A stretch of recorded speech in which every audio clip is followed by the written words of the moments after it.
Classic World of Warcraft has a serious problem. It's getting worse, and there is no reason to think that things will improve because this problem stems from the very people responsible for the game, Blizzard Entertainment. So what is this problem?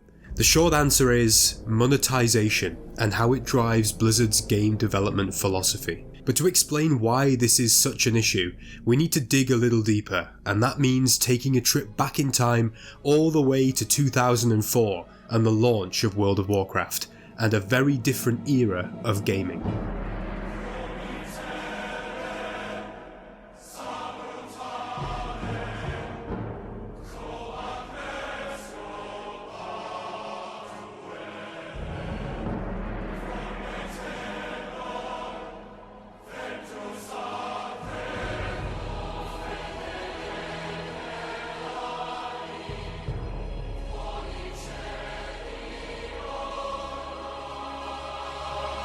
Back in the early 2000s when WoW was being developed, online gaming was very much in its infancy. Yes, MMOs like EverQuest, Asheron's Call and Ultima Online had existed for years by this point, and other genres had captured their own gaming audience too, with titles such as Unreal Tournament, StarCraft and Counter-Strike. Still, this was a far cry from today's era, where online gaming is arguably the default way of playing for many. WoW came out years before the rise of Call of Duty and League of Legends, not to mention the popular games of the last decade like Fortnite, and hell, even Minecraft is young compared to WoW.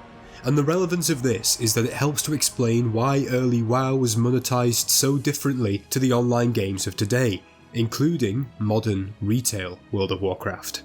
So at launch, World of Warcraft made its money in two ways. Firstly, you had to actually buy the game, and as far as I'm aware, you did have to physically buy the game, as in go to your local game shop, find a lovely boxed copy, pay for it, and come home. Now I did say prepare for some nostalgia with this video, and I'm sure all of us older players have that sweet memory of the day we bought WoW. I was only 13 myself, and I went with my mum to go and get it. Afterwards we went to a nearby cafe and I spent about 40 minutes yapping my head off to her about all the cool adventures I was going to go on and how I was going to tame this Yeti as my hunter pet. Honestly, being a kid is such a magical experience, and that memory is an absolute treasure to me. I know I'm getting older, but the days of buying boxed copies of video games from a shop? Man, you didn't always strike gold, but when you did, awesome feeling.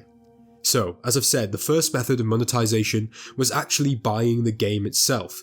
The second form of monetization is one we all know well because it's remained consistent over the last 20 years of WoW, the subscription.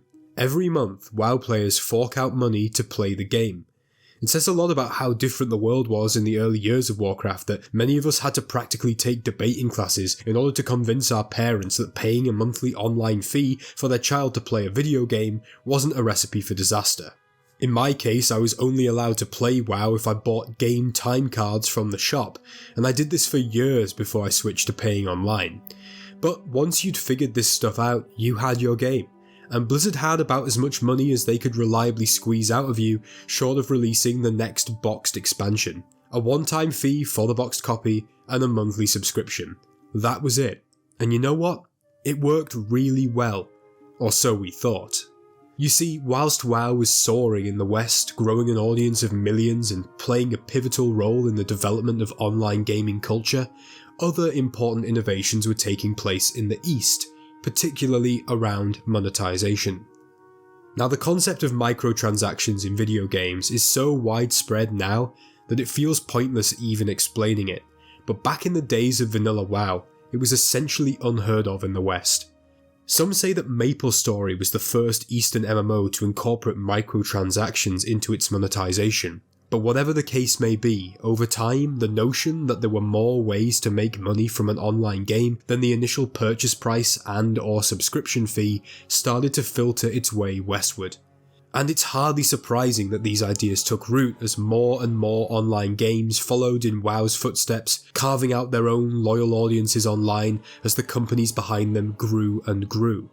World of Warcraft's history of microtransactions really begins in the Wrath of the Lich King expansion, which is ironic considering that there were more concurrent players then than at any point before or since, meaning more boxed copies of the base game plus its 2 first expansions being purchased and more monthly subscribers paying to play the game. I say this because it's important to remember that as much as one might argue that increased monetization of a game is necessary if the team is expanding and producing more content, Wrath, TBC, not to mention the massive vanilla WoW itself, I mean, are we really going to suggest that they had less investment and therefore less content than, say, Warlords of Draenor?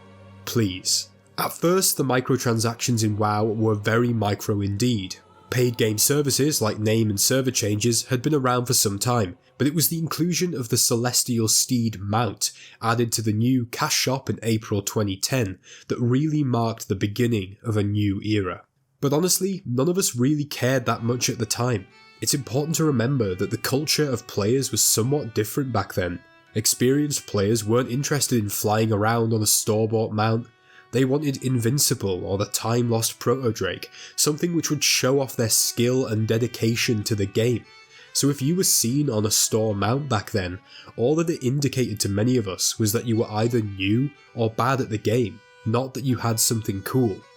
Blizzard even acknowledged this themselves by adding an NPC to the Cataclysm expansion later that year called Johnny Awesome, a blood elf in Hillsbrad foothills who would proclaim his skill and experience all the while riding a celestial steed named Twinkles and annoying everyone around him. It's ironic that Blizzard would mock a type of player that they were actually beginning to tailor the game for.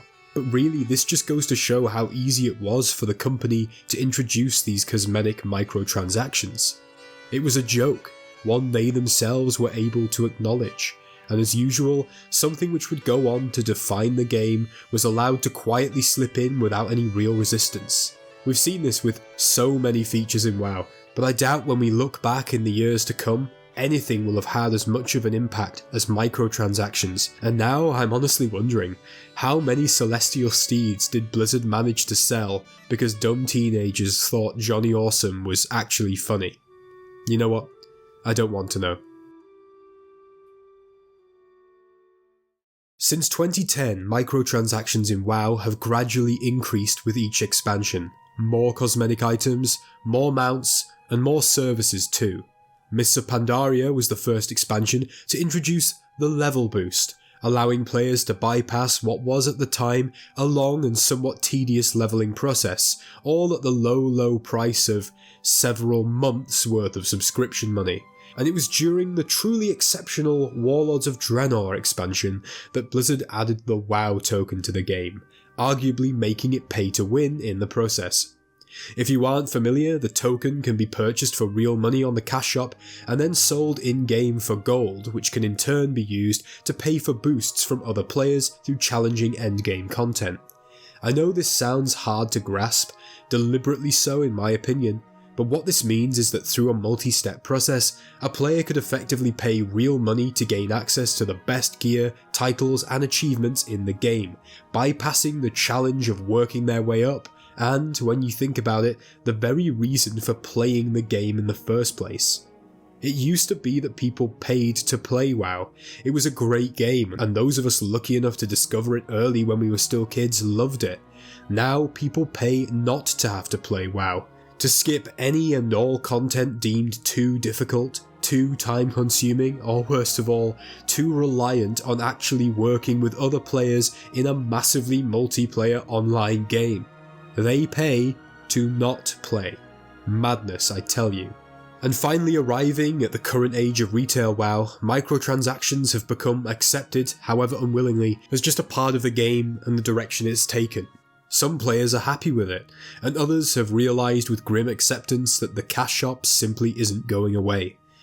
I would argue personally that a big reason why Blizzard has pushed retail WoW towards a more cosmetic, collectible focused game is because it encourages microtransaction purchases. If players are mostly interested in what new cosmetics they can get on their character, if that is the mark of an accomplished player rather than their raiding and PvP achievements, or simply their social experience in the game, then why not pay real money for the new cool looking stuff, especially if this is becoming increasingly normalised as just what WoW players do.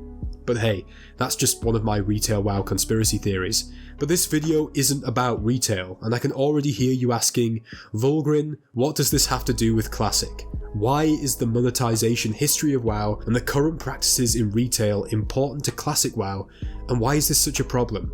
Well, now that we've covered the history of the game from 2004 all the way to 2024, now that you know how we got to this point, I can explain it very clearly. I don't think Classic WoW makes enough money for Blizzard. I don't think it makes enough money for them to invest the necessary resources which are required for Classic to be at its best. You know what, I'll go even further. I don't think Classic can make enough money for Blizzard to give it the resources it deserves, not currently anyway. And for proof of this, just look at Blizzard's own claims from back in 2019 when Classic WoW first launched. Remember all your old friends who were coming back to play the game? Remember all the streamers and games journalists that were raving about how good the experience was going to be? It was a gaming phenomenon back in August 2019. And you know what? That was proven to be the case in the revenue figures. Subscriber revenue grew by 223% in August compared to the previous month, and that is a massive achievement which is reflected in how popular Classic WoW was. It was great. But you know what's even crazier than that figure? The fact that it actually made less money than the previous year's August when Battle for Azeroth came out. Yeah, that same Battle for Azeroth that was considered by so many of us to be absolute trash. It still made more money than Classic WoW did on its launch. And ultimately, this is the best example of what I'm talking about. It is impossible for Classic to make the same amount of money that retail can, regardless of how good a product we get in either version of the game. And this is what is already leading to delays and disappointment in our current Classic projects right now. Now, let me be honest, when I said that Classic WoW has a serious problem, I was talking about old school Classic WoW. I'm talking about Season of Discovery, Vanilla Era servers, and any potential TBC, Wrath, other seasonal, or perhaps even Classic Plus servers we may get in the future, because Classic Cataclysm is largely invulnerable to this problem. It has a cash shop, it has microtransactions, and as Classic continues to move through the expansions, which appears to be Blizzard's intention with this project, these microtransactions will just develop further and the shop will expand just like it did back in retail, because Classic will become retail over time. Yes, it'll always lag behind where the current retail expansion is, but the ethos, the design philosophy, and most importantly, the monetization philosophy will grow increasingly similar to that of what we have today with retail WoW. I genuinely believe that as Classic goes through the expansions, from Cataclysm to MOP to, God forbid, Warlords of Draenor, we're heading for a somewhat dystopian future in which both retail and Classic players are buying stuff from the shop, maybe even boosts in increasingly similar versions of the game, which I'm sure if you're a shareholder with the company is just delightful. As a player, it sounds like a nightmare to me.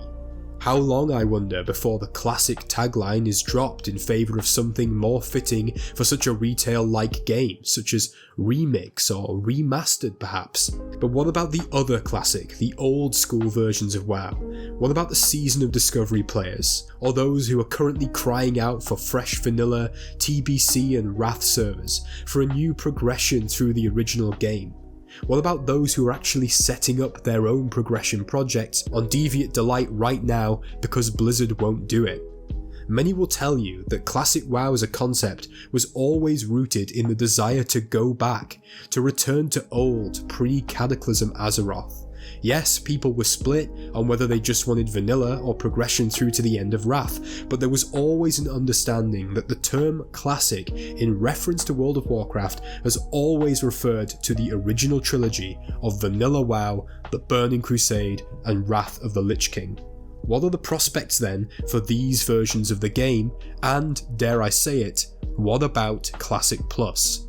And let me just say, I do wish all of those players who want to play Cadder Classic, Mop Classic, Legion Classic, all the best. I don't want anyone to have a bad time in their game of choice. More power to you. But for those of us who are primarily concerned with the older versions of WoW I just mentioned, the future looks very uncertain. Because those versions of classic WoW simply can't make money for Blizzard like retail or even classic Cataclysm can. It's crazy to think it, but Season of Discovery is actually less monetizable than vanilla WoW was back in 2004, because you don't need to buy a copy of the game to play it, just have the monthly sub, which is of course shared across all versions of WoW, making it incredibly difficult for Blizzard to be able to clearly point to a certain slice of the player base and say, those are the guys who are here purely for Season of Discovery. And don't get me wrong, this is not me advocating that Blizzard find a way to squeeze more money out of the players and incentivize work on SOD, far from it. The reality is that despite the fun I've had in it, Season of Discovery doesn't add a whole lot new to the game, just some revamped instances, a few events and rune abilities, which, let's face it, are almost all abilities which already exist at some point in WoW's life and have been retroactively added to Classic. It's a fun game, no doubt, but the amount of new stuff really does not justify paying more as a player than we already are. And fortunately for us players, it's unlikely that Blizzard will ever add the WoW token or a cash shop to SOD, because that would completely destroy the vanilla spirit that the game is supposedly based on, doubtless turning a great number of players, myself included, off the experience completely. But this leaves them in a strange position, because no matter how well Season of Discovery performs, no matter how many people are subscribing primarily or exclusively to play it, it's practically impossible for SOD to ever be as profitable as the other game modes.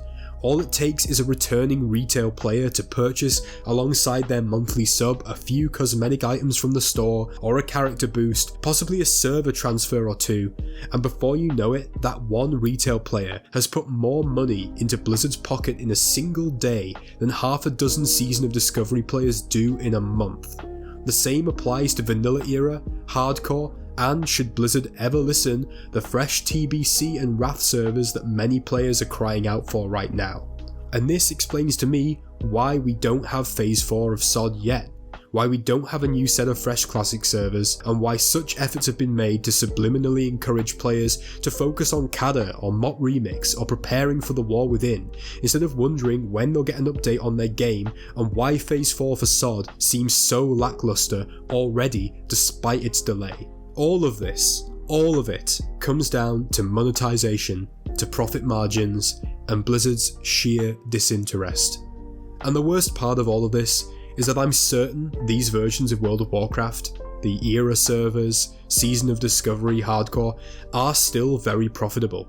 I know many players who return to the game to play SOD and have been subbed for 6 months now for that reason alone.